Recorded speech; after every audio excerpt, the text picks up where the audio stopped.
Hey guys, welcome back to my channel. Camera थोड़ा टेढ़ा है. Oh. Yeah. Okay. So in this video, I'm going to tell you how to become a teacher in India. तो start करते हैं आपके graduation से. 12th के बाद अगर आप PRT बनना चाहते हो तो आप DLED कर सकते हो, which is Diploma in Elementary Education. या फिर अगर आपको हायर क्लासेस पढ़ाने हैं then you have to do your graduation. अगर उससे भी ज़्यादा हायर क्लासेस पढ़ाने हैं that is from 9 to 12 then आपको मास्टर्स करनी पड़ेगी in the particular subject that you want to teach in. Now the thing is कि जब आप ग्रेजुएशन कर रहे हो you need to be very particular about the subject combination. इस वीडियो में मैं आपको नहीं बताने वाली हूँ, मुझे मतलब बहुत टाइम लग जाएगा to explain you what kind of subjects you need to take in order to become like science teacher और सोशल साइंस टीचर. आप कोई भी सोशल साइंस का सब्जेक्ट पढ़ के you can not become a social science teacher, specially in government schools they have like special requirements. अभी हाल फिलहाल के लिए सुप्रीम कोर्ट का ऑर्डर नहीं आया है regarding the BEd versus BTC. So in that case currently BEd students are allowed to teach PRT. I am a BEd student. I have a BEd degree and I'm not a BEd student currently. I have a BEd degree and I am currently working in a school and I am teaching as a PRT. Now this is my 3rd year as a teacher. इससे पहले मैं एक private school में काम करती थी. तो ये तो हो गया एजुकेशनल वाइज. आफ्टर ग्रेजुएशन तो there are 3 different types of teacher. एक है PRT which is primary teacher, एक है TGT which is trained graduate teachers, and then you have PGT which is post graduate teachers. So for PRT as I told you आप JBT भी कर सकते हो. I don't know अभी JBT भी अभी भी चलता है या नहीं, junior basic training, and then you can do DLED which is particularly for elementary education, that is PRT. TGT के लिए आपको करना पड़ता है BEd और PGT के लिए भी आपको करना पड़ता है BEd. नाउ BEd तो कर लिया, उसके बाद क्या? BEd करने के बाद आजकल तो बहुत सारे प्राइवेट स्कूल्स में भी दे रिक्वायर CTET.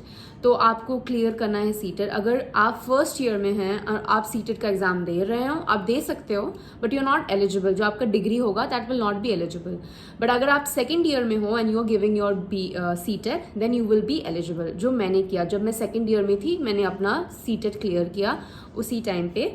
मेरा पेपर 1 में मार्क्स रहा 104 एंड पेपर 2 में मेरे मार्क्स थे 112.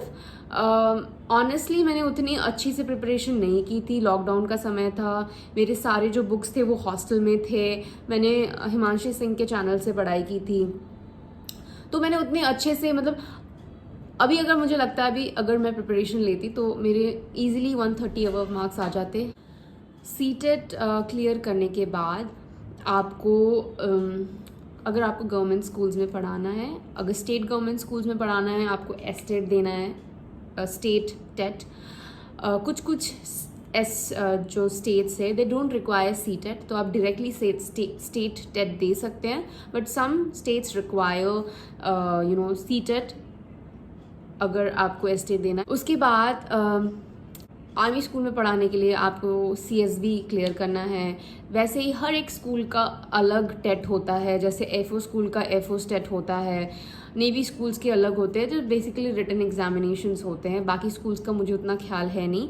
एनीवे आफ्टर क्लियरिंग दैट आपको इंटरव्यू देना है. इंटरव्यू क्लियर करने के बाद आपको नौकरी मिल जाएगी अगर आपका इंटरव्यू अच्छा रहा तो. Now the thing is I think my main strength as a teacher, 2 strengths as a teacher are my connection skills and my communication skills. मेरे से मतलब अच्छे से मतलब वो आ जाती है. I don't have to work very hard on that. मैं बचपन से ही बहुत ज़्यादा मुझे बात करना बहुत पसंद है.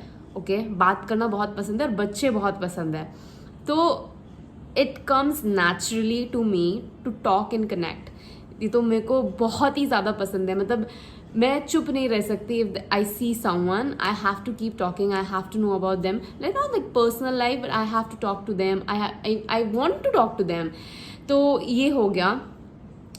Secondly you have to be very confident while giving your interview. Of course you're a teacher, you need to teach every single day except on Sundays or Saturdays in front of so many students. तो अगर आप जब interview दे रहे हो आप में वही क्वालिटी इंटरव्यूअर को नहीं दिखती कि आप बात करने में कतरा रहे हो, तो of course they are not going to choose you. So be confident.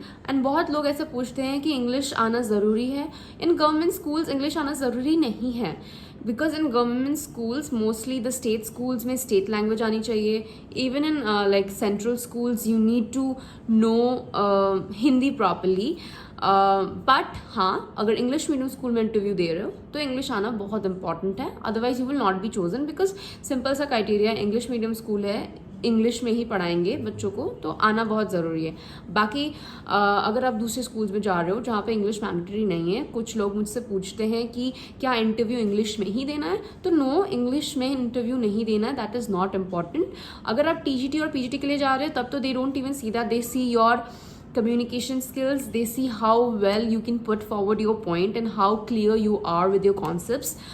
PRT के लिए ज़रूरी है बहुत ज़्यादा कम्युनिकेशन स्किल्स, बिकॉज एनईपी जब से आया है it is very much important that we focus on hands on learning, activity based, play way. Lecture method तो हट ही गया है, we don't use it in schools anymore. So ये रहा. These are the simple processes on how to become a teacher in India.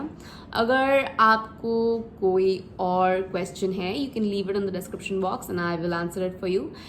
Until then, take care, bye bye.